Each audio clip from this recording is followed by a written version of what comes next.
Fucking... What's up? Classes start today at Hell 5 yeah. Yeah, at 5 p.m. for me. That's a pretty good Monday, honestly. Yeah, it's a good Monday, but my Tuesdays are going to be really shitty because I have class from 9:30 to like noon and then like a break, and then I have class from like 6 to 8. So. Okay, that's a bad break. But on the bright side, you stay on campus, go to the computer lab, and just get all your homework for the week done. Yeah, exactly. That's what I did, because I had days that would like start at 9 and end at 8.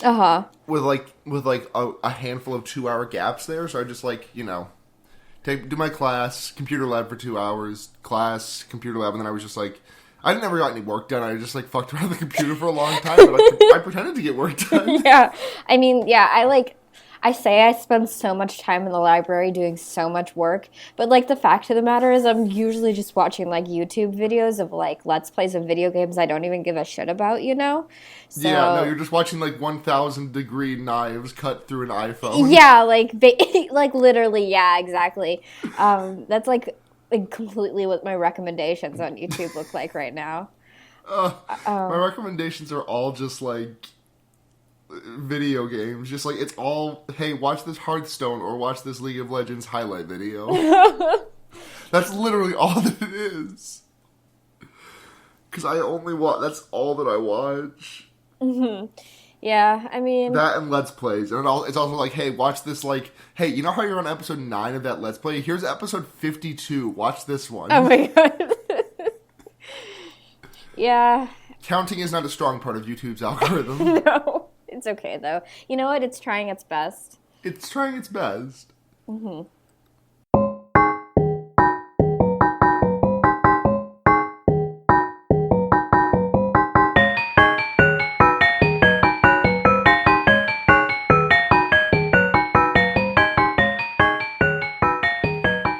So welcome to Free Rating, everyone.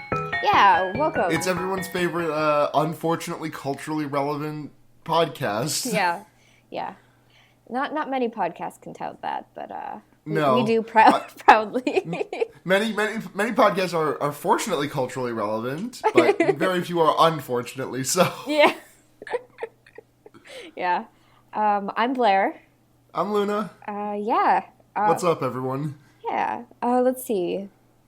So we usually talk about horror movie news. I don't know anything about any horror movies coming out, but I saw Split. I know we keep talking about Split, but I just learned that the major plot point of Split is that the guy is developing a 23rd facet, and it's the Hulk, basically. Yeah, because the thing is the brain can alter the body chemistry. Did you know that people with DID can shapeshift? I know some people who wish they could. My God, it's crazy. It's just. It's a lot, honestly. I can't wait for the twist to be the girl is the one with DID, and she and her two friends were all just facets, because that's absolutely what it is. It's gonna be something like Saint Elsewhere, or something just looking into a snow globe the entire time. Oh my god. My favorite thing about that twist is that by that twist it made 70% of television become part of the snow globe. Yeah, yeah. Because of all the crossover, Saint Elsewhere crossed over with X, which crossed over with Y, which crossed over, and it invalidated ER, not Grey's Anatomy, Friends. Yeah, all sorts of shit, an iconic move in television history. Cheers. Hey, takes place in a snow globe. Yeah. That's where all the television comes from. There's elected a new kid every 5 years to just stare into the snow globe and just imagine invent things. The television. Yeah. Hey, I just wanna take a quick moment to discuss some. I only log on to Skype to do this. I literally don't use Skype for anything else. Skype has become completely overrun by bots. I have a message from my good friend Wes. And it just is a link that is very obviously spam. Yeah, no, I've gotten a few of those. I have another link from another friend, very obviously spam. Yeah, it's because everyone's a gamer and using Discord now, and Yeah, so it's just the bots who are talking to each other on Skype these days. Yeah, pretty much. Yeah. I'm surprised I haven't been hacked yet. Yeah. Please hack my stupid Skype account so I don't have to use it anymore. Oh my god, yeah, free us from this, like, hell dimension. It took literally, like, 3 minutes for Skype to launch today, and I wanted to die the entire time. Yeah, no, same. Skype just takes... I don't understand how this was the prevailing voice communications app for so long. Yeah, for real. The only reason we don't use Discord is because it bugs out for me occasionally, but, like... Skype just, like, straight drops Blair's voice from me for, like, seconds at a time occasionally. Yeah, yeah. It's like 6 in one, half dozen in the other. Yeah, yeah. Except for the 6 is, like, 6 shitty eggs, and the half dozen are, like, some pretty decent eggs. Yeah, exactly. That was a good analogy. Yeah, no, I'm really proud of you. Thanks. Any other horror movie news? No, not really. I haven't been watching a lot of movies recently. So. I watched 2 this weekend, which is a lot for me. Wow, look at you watching movies. Yeah. Yeah. Is that your Saturday Night Live character? Watching movies. Is that a character? It could just be a thing I said, but it could be a character, I guess. I mean, it's the making copies guy. Oh. I don't watch SNL, so I don't know. Oh, it's like a super old thing. It's like Rob Schneider is just a guy who is just like the entire joke is he sits next to a copier and just says making copies. Hey, Jimbo, making like what? God, this is really good podcast audio. Just doing an impression of an SNL bit. Like, come on. Where is our Eisner's Comics? Where is our podcast Emmy? Right. Explaining jokes. That's. Ugh. Yeah. God. You know what? Sometimes you just gotta. Sometimes you just get fucking... Fuck this podcast. Should we get into the movie we watched this week? Yeah, sure. What did we watch this week? We watched, per, like, thousands of requests from, like, a million of my friends, we watched Green Room, which is really more of a thriller than a horror movie. I'd call it a horror movie. Yeah. We got a lot of questions this week, actually. Did we? Good. Yeah. Which is about a very vaguely like the punk scene and also like the Nazi punk scene in a sort of way, you know. So we got our main cast of 4 guys who it's Anton Yelchin who God, I hadn't seen him in Star Trek, so I didn't know how good of an actor that guy. God, that guy was a fantastic actor. Yeah. God, I'm so fucking sad that, like, I mean, I was already kind of sad that he died because I knew that he was good, but, like, seeing him in action is, like, Jesus. Yeah. No, like... That guy's a really good fucking actor. No, like, the whole cast in this movie is, like, amazing. Yeah. And then we've got Aaliyah Shawkat as Sam. Aaliyah Shawkat, you may remember from Arrested Development as Maeby fucking Funke. Yeah. Who else is there? 2 actors whose names I don't remember. Patrick fucking Stewart is in this. Yeah, he's in it as like the ringleader of the Nazis. Yeah. But we've got the band is Aaliyah Shawkat as Sam. There's some guy named Reese. There's a guy named Tiger, and then what's Anton Yelchin's character name? Oh, I don't. Pat, maybe. That sounds about right. Yeah, I think it was Pat. I love these guys. Yeah. It was like, I was watching this and I was like, oh, this is actually like hard to watch because like I actually am invested in these people and I don't want them to die, you know? Yeah, no. Yeah, Pat, Sam, Reese, and Tiger. We got it. Got it in one. Okay. So they're a member of the punk band. They're the punk band, the Ain't Rights. Which I don't get it. Is that like a joke or something? I don't get it. I mean, it sounds like a typical punk band name. But it's like that boy ain't right. Yeah, and B, I think it like, I was curious if it was like supposed to be like a pun on like the alt-right or something like that. I guess so. But it might have been too much of a stretch. Yeah. So they fucking wake up like in a cornfield. Yeah, they crashed into a cornfield.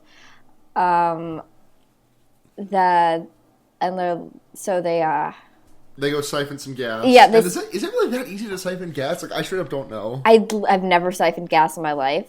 Sure. What? What is that supposed to mean? Not saying anything. Is it because I live in fucking Minnesota, so I have to siphon gas to get anywhere? Yes, exactly. Like, you don't even own a car, but you need to siphon gas. Yeah, exactly. I steal one person's car and then siphon the gas from another person's car, and that's how I get around. That's how you get. You know what? That's like the main mode of transportation in like Minnesota. So yeah, that's how you get to and from campus every day. Yep, exactly. So they get to where they're going, and they have an interview with like some punk dude, and he's like, "Oh yeah, I got a zine and shit," and then he's like, "Oh, by the way, your gig kind of got canceled and everyone backed out, so you're gonna be playing a Mexican restaurant at midday." That scene was crazy. I loved it. I don't know. It's just like I love movies about the punk scene so much. No, it was really good. Yeah. They ended up getting like $850 between like if they split up the money they got from the gig, they got like about... They each got $6. Yeah, $6 or something like that. And then, so they're like obviously like miffed about this because they like drove all this way. Yeah. And the guy's like, my cousin or something, he can hook you up with this at this gig. It's going to be like $350 minus your tab. The thing is, it's like, just don't talk politics, He says alt-right. Well, I mean, like, uber left if we're being literal, but... Yeah. It's... He doesn't say the word Nazi, but, I mean, he kind of wink, nudges them. I mean, you get the vibe. Like, Yeah. Yeah. So when they get there, it's like, he had hinted at it, like, oh, it's just not going to be, like, a huge deal. Like, maybe there's going to be some guys there that are, like, not going to, like, be politically aligned with you, but it's cool. And it's, like, when you get there, it's, like, white pride everywhere, Yeah. Yeah, like... And in, like, a gutsy move that I would never do... Yeah. I mean, I'm not in a band, but, like, the gutsiest move I could possibly imagine is playing the Dead Kennedys' Nazi punks fuck off. Yeah. To a neo-Nazi crowd. Yeah. It's... Yeah, like... Just like, just setting some sort of precedent, like, beforehand. It's, I don't know, I really, I was really into it. So, they're leaving the show afterwards, and Sam was like, oh, Sam fuck. forgets her phone. Yeah, I forgot my phone. She forgets her phone plugged in the like, green room. The titular green room. Yes, so, like, Pat or Reese or something like that. Pat, it was Pat. Yeah, Pat is like, oh, okay, I'll run and get it. And then so he, like, runs back into the green room, and he's like, he sees someone on the floor, like, with a knife in her head, and, like, people just, like, staring at him as he, like, tries to grab the phone.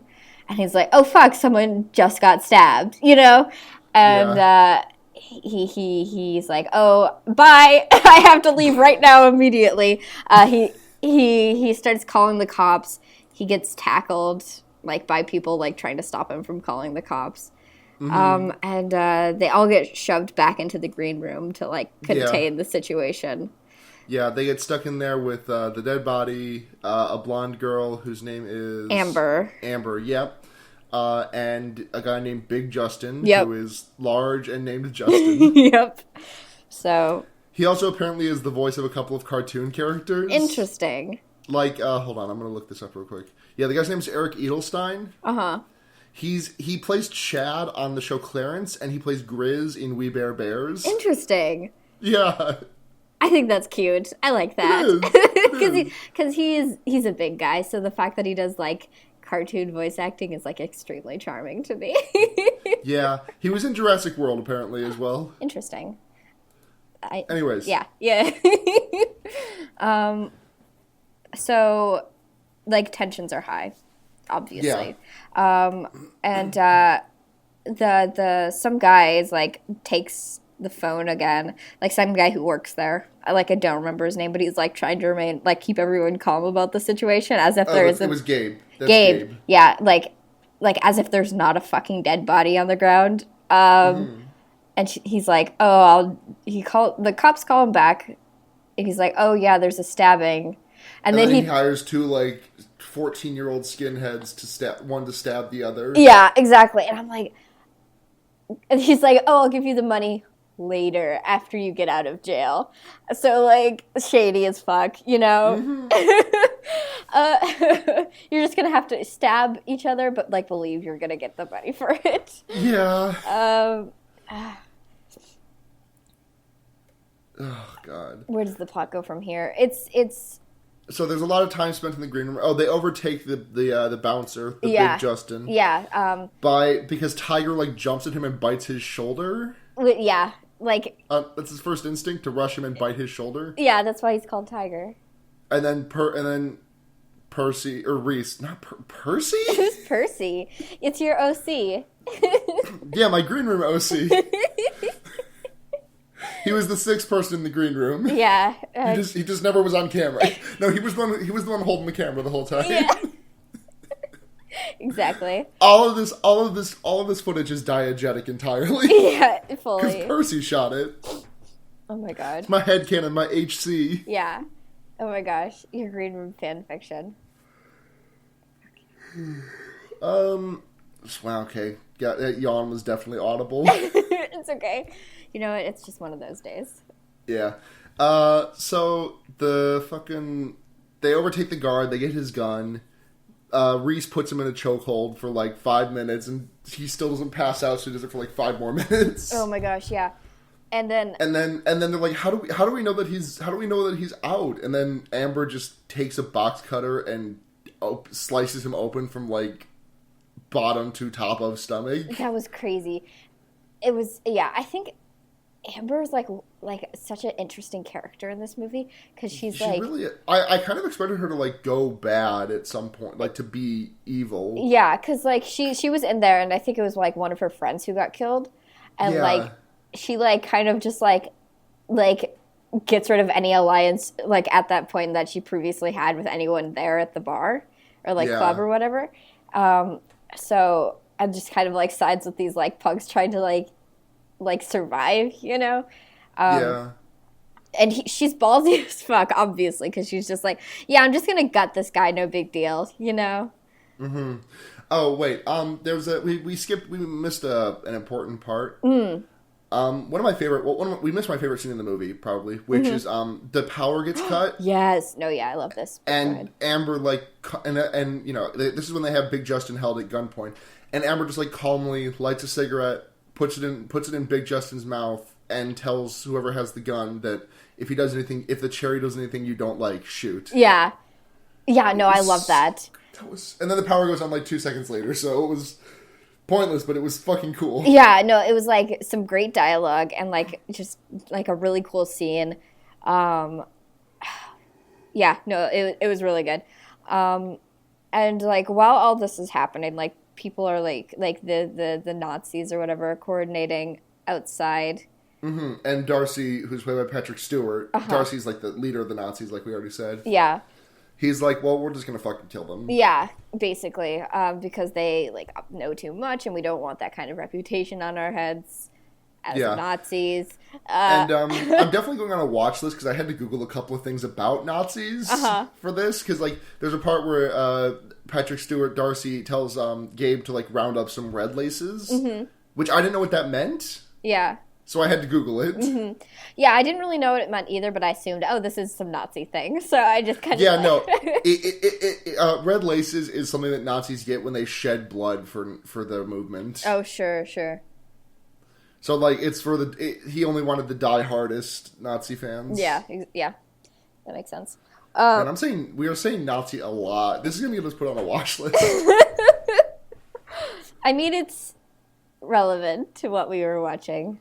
Yeah. And I'm going to sidebar a little bit, but, like, people have been talking about recently how there's, like, a lot of Nazis in the media, but it's, like, you know, like, and, like, pigeoned as, like, the bad guys, you know, and stuff like that. Like, in Captain America is what I'm thinking about, or, like, Indiana Jones and stuff like that. But then the issue with that is that it's, like, the aesthetics of Nazism instead of, like, the ideology of it. So it's like not something you actually have to like deal with. It's just some like guy in a uniform that you punch. Like I feel like since the fact that this deals with like neo-Nazis and like Nazi punks makes it like realer in a way, you know? Like these felt much more like Nazis than like Hydra does. Yeah, exactly. It's I mean, it's a more modern, you know, so like there's more like modern relevance to like how like this this ideology has developed, you know, over the years, but also, you know, and then like how it's like translated into these other sort of subcultures. I think it's like so crazy that like Nazism and punk like overlaps. Yeah. Like, I mean, maybe it's just like... I don't, like, I'm not trying to, like, you know, put punk on blast, but I'm like, I understand why Nazis would gravitate. I'm not trying to say that punk, like, advertises to Nazis, but I can understand why Nazis would gravitate towards it, if that makes sense. Yeah, I think it's like... Just because it is, like, on the surface, at least, punk is, like, a somewhat violent culture. Yeah. Like, it's not, but it, like... No, but I totally get that. That's, like, the surface energy it gives off. Yeah. You know, not like I mean, you know, true punks will say, like, it's, like, completely not about that. And not as someone who's, like, really into punk or anything. Yeah. Into, like, the subculture, but someone who, like, really is interested in, like, the scene itself, you know, if that makes any sense. I absolutely understand. Okay, cool. Yeah. We also skipped the part where Anton Yelchin's arm gets fucked up because he like tries to negotiate with Darcy through the door to the green room. Oh my gosh. Yeah. And he sticks his arm out with the gun. He's gonna like try and hand it off in exchange for a cell phone.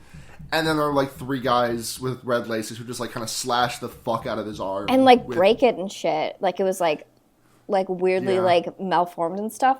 And then they bandage it with duct tape later, which was really fun to watch. I was like, Tiger started doing it, and I was like, what the fuck? There had to have been a better way to do this. And I mean, maybe, but like desperate times called for desperate measures, I guess. Yeah, no. Oh my god, I'm like, that is not going to heal properly. Basically, when I saw that guy's going to have an infection at least. Yeah, exactly. Yeah. So then the dogs happen. Oh my god, yeah. So they bust out. Oh wait, first they find an underground drug lab. Yeah, with like which it becomes obvious why the Nazis are so obsessed with just like getting them out and not like trying to hurt them. Yeah, they were like, it was never about us specifically. It was about something bigger than us. So yeah, so they're like, well, fuck this, we're leaving. Like, by any means we can. They burst open the door, like expecting people to be on the other side of it. Sam like even has like a fluorescent bulb, and there's a really good fucking scene. Just like fucking, she someone asks, "Are you ready?" And then she like, there's like a really good shot of like her slamming the fluorescent against something to break it open and like make a sharp stabbing object. Yeah. Oh, we also skipped a recurring motif in this movie, the Desert Island Band question. Oh yeah, yeah. So at the beginning, in the interview at the start of the movie with Tad, the not neo-Nazi punk, he's like, so question: if you had to be on a desert island with a band, who would it be? And like the band, like Tiger says the Misfits, Pat doesn't have an answer, and then the other two just say like punk bands I've never heard of before in my life. Yeah.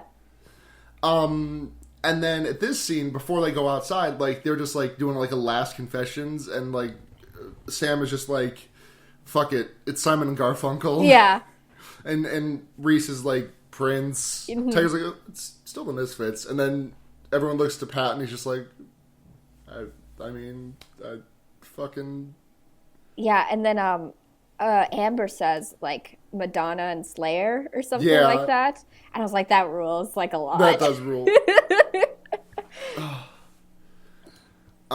So, man, we haven't gotten any tangents this episode. That's weird. Yeah. Kind of, but not... I don't know. I mean, I'm just going to take a quick look at our show notes from last week. Remember how long we talked about sorries last week? Look, I had to construct, like, a mythos like, I was, you know what? Yeah, I was playing a character and she needed a complicated backstory. She needed a complicated backstory that she needed to fuck with a saw trap on. Yeah. Yeah, fully. Also, quick editorial. I called the Iron Maiden head trap a butterfly trap last week. That's not what it's called. It's called an Iron Maiden head trap. Yeah. I thought it was, are you talking about, like, the reverse, like, bear trap? No, not the reverse bear trap. I'm talking about the thing from the opening of the second movie. Oh. Where the guy gets his head, like, smushed between a cage with spikes in it. Uh-huh. I see. Were Iron Maidens ever designed to, like, actually torture? Because, like, they just seem like murder machines. I don't know anything about Iron Maidens. You know what Iron Maidens are, I don't you? do know what they are, but I don't know anything, like, historically about them. I gotta look. I thought they were torture devices, but... I mean, I think they were, too. Maybe, like, the spikes weren't that long, but, like, long enough that if you moved at all, you would, like, get yourself stabbed, you know? Yeah, hold on. That's what I would assume, instead of, like, them being long enough to, like, just, like, pierce you completely. Yeah. Wikipedia says it's a made-up torture and execution device. Oh. So, but like, it also says that it originated in the 14th century. Interesting. So, is it real or isn't it? Are Iron Maidens real? Is the band Iron Maiden real? No. It was not real. Interesting. What? So was it just, like, invented? Like, was it, like... Yeah. It was a concept created in the 19th century. But, like, painted to be, like, 14th century shit. Yeah. That is... What the fuck? That is fucking fascinating. Holy shit, that's awesome. I wonder what other torture devices are fictional. Oh my god. Yeah, like, this is, like, changing my whole, like, view of, like... Yeah. Yeah. Iron Maiden the band is suddenly less cool. Yeah, change your fucking name to Drawn and Quartering, dumbasses. No, there's a band name. Oh, wait, hold up. No. My band is called Drawn, and your band is called Quartered, and we do a show together. Oh, fuck, yeah. Except for you headline for me, so it's Quartered and Drawn. No, we're just... Hey, what does it mean to be drawn? Like, I know what quartered means. I don't know what it means to be drawn and quartered. Okay, so it's like... Isn't it like you get, like, pulled from, like, 4 different ways by, like, horses? Yeah, no, that's the quartering part. What's the drawn part? I think it's being pulled. I think quartering is it's, like, 4 different ways. I don't know about that. I think it's just, like, they do some weird body paint art to you, and then they kill you. I see. They just write, you know, Greg and Lisa forever, and then pull you into 4 pieces. They draw a dick on your stomach. And you can't really do anything about it because you're still tied at, like, about to be quartered. Right. Oh. And then after you're pulled apart, they just add a little bit of, like, spunk coming out of the penis. Oh my god. That's a lot.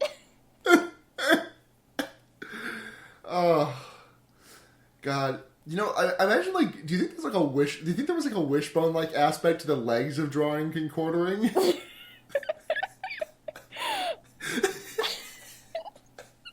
That is, like, such a sentence. I mean, do you think there was? Do you think people, like, made a wish upon, like, the genitals? Like, yeah, like, if you were riding the horse that, like, got, like, the bigger bit, you were, like, lucky or something? I don't know. Yeah. Oh, such a romantic first date. You draw and quarter someone, and you draw Greg and Lisa, and then Greg gets on one horse, Lisa gets on the other. Mm-hmm. And then 2 fucking schmucks get on the top half horses. Because that's just like a throwaway job. No, it's a double date. It's a double date. Ooh, double date. Well, okay, yeah, then you can do the wishbone for the head, too. Uh-huh. It's 2 Gregs and 2 Lisas. It always has to be 2 Gregs and 2 But Lisas. it's a twist. It's Greg and Greg forever, and Lisa forever. Exactly. Can you imagine dating someone with your same name? I cannot. I don't think I'd be able to do that. I think that'd be, like, too weird for me. There are, like, I can't, like, abstract it slightly. Like, there are so many people in my town that have my sister's name. Yeah. Because it's, like, it was, like, one of the most popular girls' names the year she was born, so, like, kind of makes sense. But, like, also, like, please do not. Yeah. Like, I don't know if I've ever known anyone who's dated anyone with their same name, but I don't think that's, like, sustainable as a relationship. I mean, there was that couple that, like, both their names were, like, it was, like, Taylor Lautner, but they weren't, like, the Taylor Lautner, and they dated each other. Oh. Taylor Lautner date. Taylor Lautner. Or maybe it was Taylor Swift. I don't remember. Was it Taylor Swift and Taylor Lautner who dated? Did they date? Did they date? No, I think I'm thinking of that fucking YouTube thing. No, Taylor Lautner and Taylor Swift did date. That's crazy. In 2009. Yeah, they were Taylor squared. That, like, I wouldn't be able to do that. Like, like if anything is an example of the fact that that's not a sustainable relationship, just look at Taylor Lautner and Taylor Swift. Like, they're not together anymore. I'm 100% sure that they broke up because their names were the same. I believe you, 100%, Blair. Obviously, they broke up because their names were the same and they couldn't handle it. When someone was like, "Hey, Taylor," and they both turned their head and they were like, "What?" It's like, yeah, like... Blair, I'm making fun of you. That's so fucking stupid. No, like, that has to be it, though. Like, can you imagine? Like, I wouldn't... That's, like, not sustainable. Could you date the man who played Sharkboy? I mean, not if my name was Taylor. That's just, like, the truth. That's your one caveat. That's just, like, the truth. Okay, maybe it wasn't the reason they broke up, but it was one of few factors, probably. Like, probably not even something they were, like, consciously thinking about, but after they got out of the relationship, they were like, oh, I'm so fucking glad I'm not dating someone with my same name anymore, you know? Because that was, like, really, like... do you think that, like, applies to, like, any character they ever played? Like Taylor Lautner cannot date anyone who is named Jacob or Shark. I don't think Sharkboy's name was Shark. His name was Shark. I don't think that's true. But I mean, he was called by Sharkboy. Yeah. Maybe that's not his name, but he played the character of Sharkboy. I guess. Taylor Lautner can't date anyone named Sharkboy. But he wishes he could. Hold on. Google search, legal name Sharkboy. Is there anyone named Sharkboy in the universe? First name Shark, last name Boy. Oh, wait, no, hold on. Sharkboy is one word. Oh. The movie's actual name was The Adventures of Sharkboy and Lava Girl in 3D. Like, the in 3D was part of the movie name. Sharkboy and Lava Girl is a fucking great movie. Just saying. Sharkboy and Lava Girl has a scene where Lava Girl walked to the ice temple. Not a smart idea. Oh my god. Wait, hold the fucking phone. This is not... You're lying to me. What? Holy shit. Huh. Lava Girl? Guess what Lava Girl's name was? Huh. The actress's first name. Huh. Taylor. Too many... Her name was Taylor Dooley. That's like... Taylor Lautner and Taylor Dooley. That's like I can't. I can't deal with that. There's like we need to like cut down on the amount of Taylors we have in this world. Hey, remember how George fucking Lopez was in that movie? Yeah. Yeah, he's listed on Wikipedia as Mr. Electrodad / Mr. Electric, the world's best man ever, Tobor, and Ice Guardian. Oh my god. like I wish I could have that sort of credits attached to my name, you know? I want to be the Ice Guardian, you know? Yeah. David Arquette was in that movie. What did he play? He was the dad. Oh, sure, yeah. He seems dadly enough. Yeah. You were just talking about how we didn't go on enough chat. We didn't go on a tangent a minute ago? Yeah, I was just going to say. Okay. How did we get to Taylor and Taylor from Iron Maiden? I do not remember. We were okay, I know the path. Okay, Yeah, so... lay out the flow chart for me. Okay, so we were talking about, like, how Iron Maiden is a shitty name for a band. It should be right. Okay, yeah, draw. And then we started talking about the wishbone genitals. Yeah, we talked about draw and quartering. We talked about double dating with Lisa and Lisa and Greg and Greg. Greg and Greg. And then dating someone with your own name and the one. The rest is history. Yeah, exactly. Yeah. Okay, where did we leave off in the movie? I do not remember. I think that's when they exit the room for the first time. Yeah. So they go out into the club and there are some dogs and Tiger dies to a dog. It was so sad. I was like, oh, he's not going to die, right? Like, they're not going to kill the main cast because the main cast is actually, like, completely likable, right? And then he dies. And I was like, fuck. Fuck. God damn it.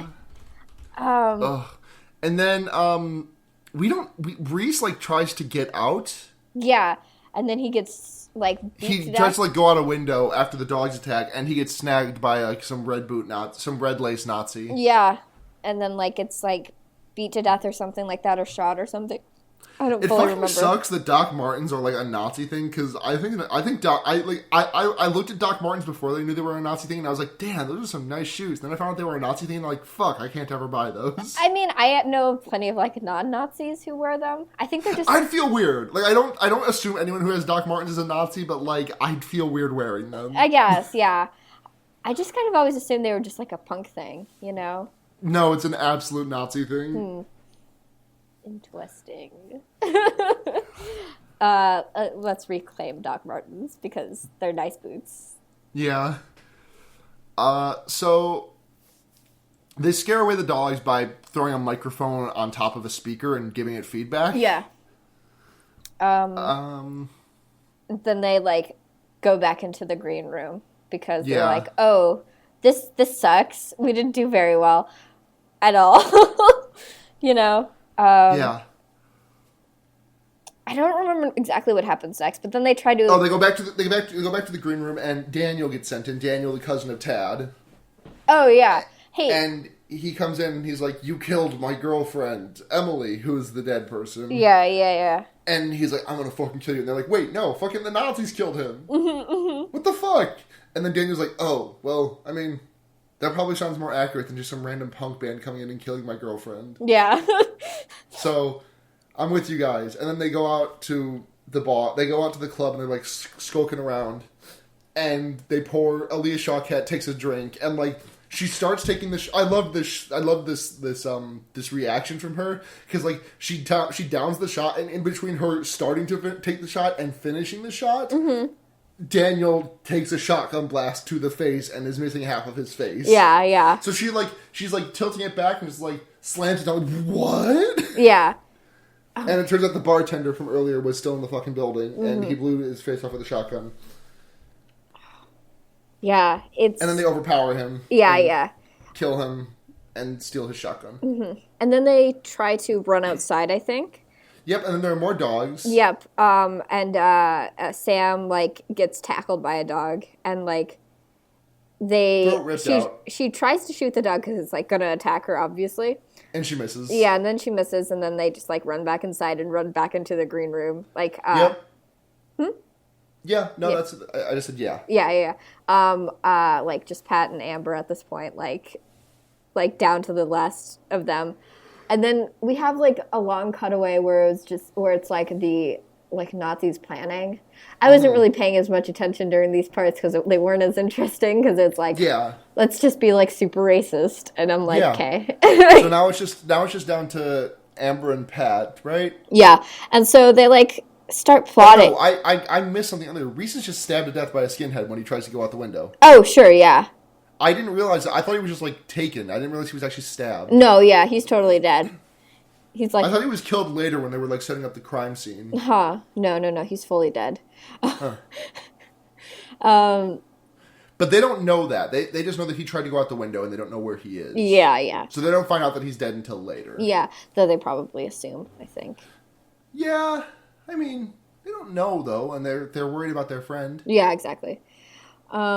So these, like, two chuckle fucks are like, okay, So you guys go raid the room because we need to get rid of these guys. And if you have 3 shotgun shells and there's only 2 of them, then you have an extra shot. So have fun. Yeah.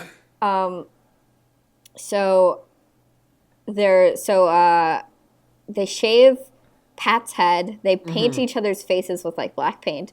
With war paint. Not sure exactly what they're trying to achieve other than just like hyping each other up, you know. It's with the paintball story that they tell. Pat has the story about a paintball game where he like him and his friends on like for like a bachelor party or something went to paintball and they got like paired up against like actual real ass Navy SEALs. And they just got like fucking wrecked every round. Yeah, exactly. And then in the last round, Pat's friend was just like, "Fuck it, we're not gonna play by their rules. We're not gonna play on their battleground. We're gonna play just gonna fucking." Not do warfare, and Pat's friend just like ran at them, just like as soon as the round started, ran at them and took all of them out. It's good. So they're all like war painted up. Pat's disguised as a Nazi, and when the 2 guys come into the room, Pat's like screaming down the hole to the meth lab like he's about to chase down a Nazi. Or like he's about to chase down a punk like he's not a member. Yeah. And the 2 guys are coming like, "Who the fuck are you?" And he's like owning himself. And then he jumps down and like pretends to slash at it like, ah. Yeah. And it's very not believable because none of them believe it. Neither of the Nazis believe him. Yeah.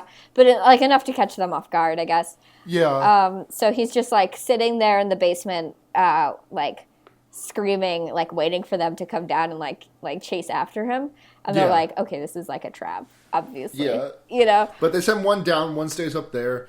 And then Amber crawls out from like inside of the couch in the green room and slits the neo-Nazi's throat who's up there. Yeah. And then they goad out 3 of the 3 shotgun shells from the one guy. And then they kill him too. Yeah. So, but because Amber like sneaks up behind, like, okay, this is the one part of the movie that I had to suspend my disbelief a little bit for, because there is no way a man whose arm is cut up to hell like that and is bandaged with duct tape is able to put up a strong fight for a shotgun against a man with 2 perfectly working arms. I was thinking the same thing at the time, and the only thing I could like think about was just maybe like adrenaline at the time, you know? Though I feel like he would be like so completely exhausted at that point. But, yeah. I mean, the human body does amazing things in order to survive, I guess. It's the mom strength. Yeah. But Amber sneaks up on this guy, like 2 shots in the head, and he like falls over. Yep, bang bang. And then then they like then Gabe comes in to do like cleanup. He's like, "Whoop-a-doop-a-doo, gonna clean up all the blood," and then Amber and Pat arise out of the meth lab, and he's like, "Well, I mean, I got fucking nothing else to. I can't fight you. I'm just gonna work with you, I guess." Yeah, like he's like, "I don't want to go to jail. I don't want to go to jail. I don't want to get shot. Gonna work with the punks." Yeah. So he helps them out, leads them to the woods or something like that. Yep, and they hear Darcy and friends setting up a crime scene to implicate Pat and Amber for all the murder. Yeah. And so he's like, "That's not something you're going to want to see." And they're like, "Well, we're going to do it." I think their motivation is because they don't know where Reese is and there's a chance that he's with them. And anyways, Gabe is like, "I'm not going to fucking... No, I'm just going to go and call the cops for you. Fucking see ya." And anyways, it ends kind of like it's a pretty good ending. All the Nazis get shot. Yeah. And die.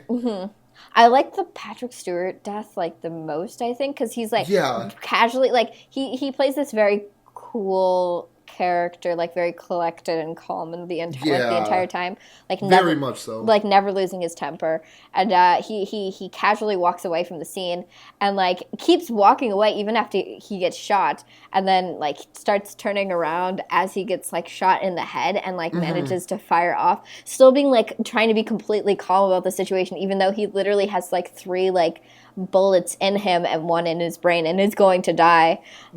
He shoots at them and like completely misses, obviously, because he's like, you know, like his muscles are just like relying on the last signals that were ever sent to them, you know, and before collapsing over. But it's like such a perfect like a portrait of his character.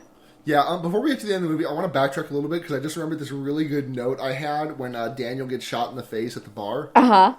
My note's just, damn, Daniel, back at it again with the missing face. Oh, shut up. Fuck off.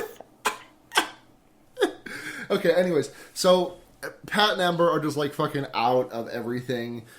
A dog that they scared away earlier comes back and, like, lays its head on Darcy's dead body. Mm-hmm.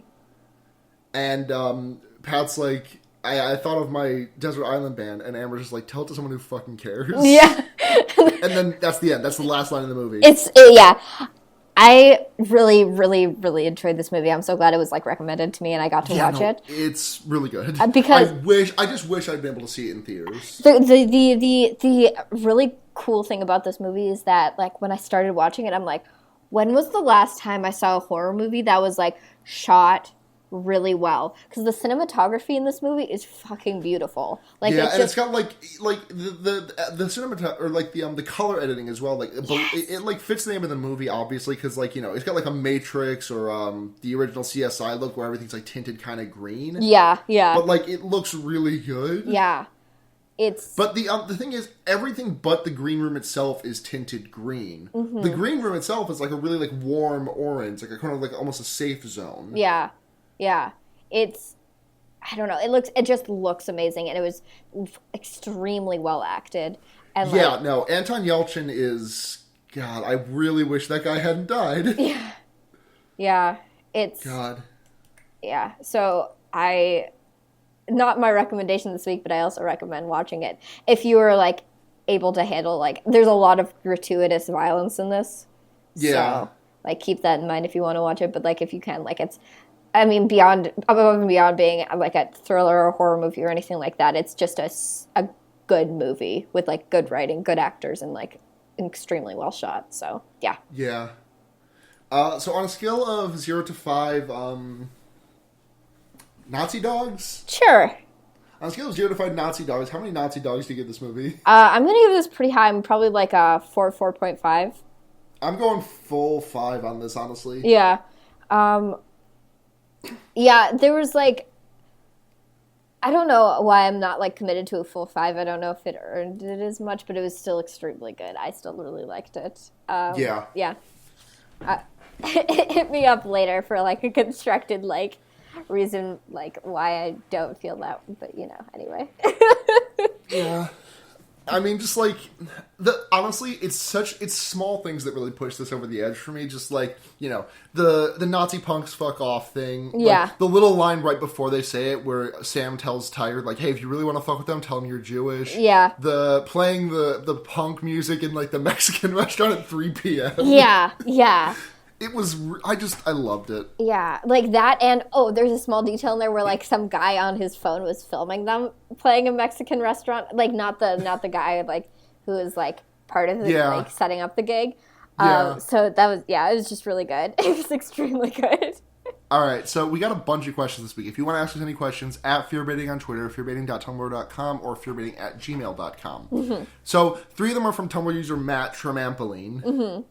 First one. Do you ever feel an incredible cognitive dissonance when a cartoon voice actor plays in a movie like this? Because hearing the voice of Grizz from We Bare Bears come out of a giant Nazi bouncer with a gun was incredibly disorienting. Yeah. I brought that up earlier. Patrick Warburton always throws me for a loop whenever I hear his voice. What has he done? He was Kronk. Most sure. Famously. Yeah, no, yeah. That's, like, I'm not super good with voices. Yeah, but... So it doesn't usually, like, throw me off so much. But, like, also, like, Gilbert Godfrey, whenever I hear his voice. Yeah. I've never seen him in a live action. Generally, though, that throws me off.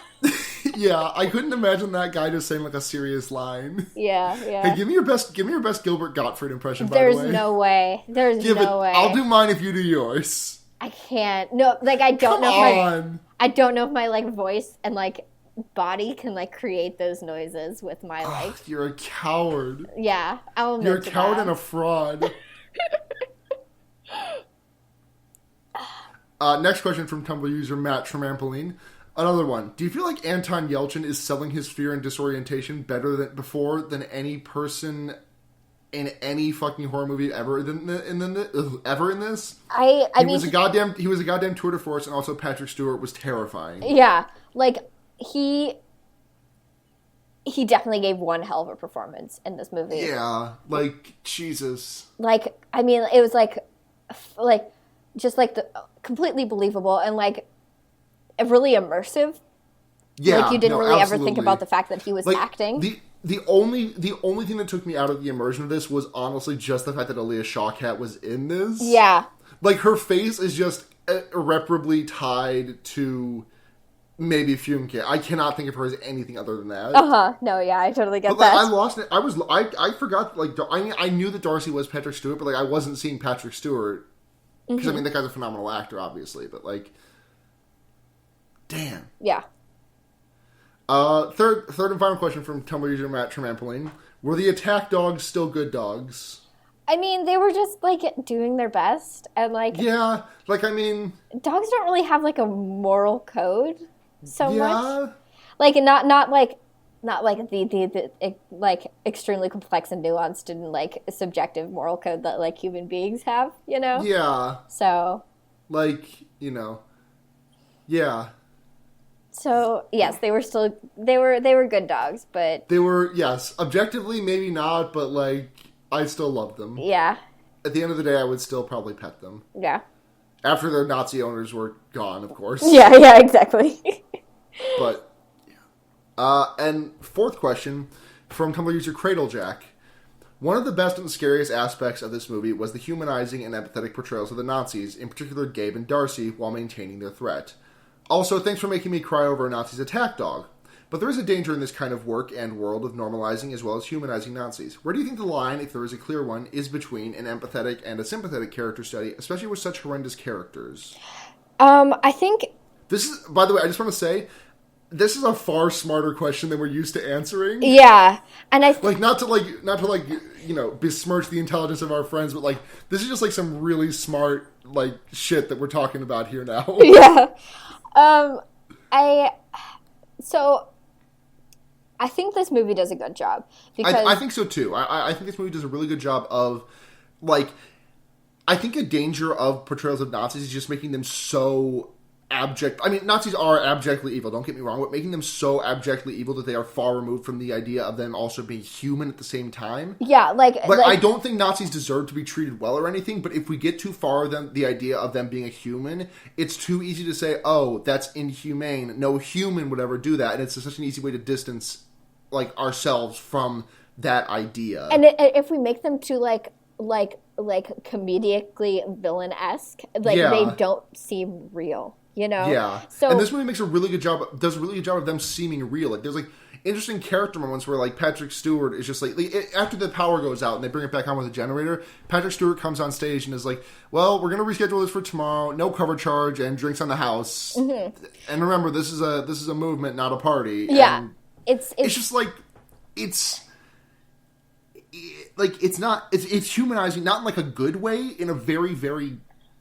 It makes them more real. Yeah. I think it's important to realize that, like, these are people who, like, you know, you might not be able to pick out on the street, you know? Yeah, no, like, a lot of the Nazis in the crowd were just, like, they didn't look like, you know, skinheads. Yeah, just, like, normal fucks you would see anywhere. Yeah. And, like, it's, like, I think it definitely is important to know that, like, you know, you can't, like... I don't know. It's like you're not going to be able to pick out these kind of people easily, and they're just like people with jobs, like, you know, like on the very surface, like normal ass fucks, you know, and that's how they like gain power, you know, is by not being easily spottable and easily to be like, you know, like rejected from society, you know, because like they are like a majority, like, well, I don't know, like if strong, I'm gonna say like. Strong Nazism is not like a majority in society, i.e. people who like strictly identify that way and like belong to these sort of like groups. That's not, but like the ideology that they create by being like passably normal in quotations is what makes that ideology specifically more pervasive. Definitely. Mm-hmm. So those are my thoughts. Yeah, no. I feel like that's the smartest discussion we've had on this podcast in like I don't know if we've had a smarter discussion since we started. Yeah. No, I mean, it's a super good question. And it really is. It's a really important thing to, like, think about and consider, especially when you're going to be, like, you know, covering those sort of, like, conversations, especially in a modern sort of context where, like, we see, like, a rise of these sort of, like, ideas in society. Yeah. So that does it for questions this week. So we're just going to move on to recommendations? Sure. You got something? I don't. Need time? Yeah. Okay, I got one. Okay. The other movie I saw this weekend, I mentioned I saw 2 movies this weekend. The other one I saw was Manchester by the Sea. Sure. Which I'd seen ads for. Seemed kind of... It didn't seem very good. Just seemed like some of the people were like they were just like, because, you know, ads can just like kind of slap good reviews on anything. Like, you know, even Passengers found like a handful of good reviews to slap on the trailers. Mm-hmm. But it's this really muted, quiet movie where not a whole lot really happens, but a whole lot does happen. Mm-hmm, mm-hmm. It's about this janitor played by Casey Affleck. He's just like a handyman at a couple of apartment complexes.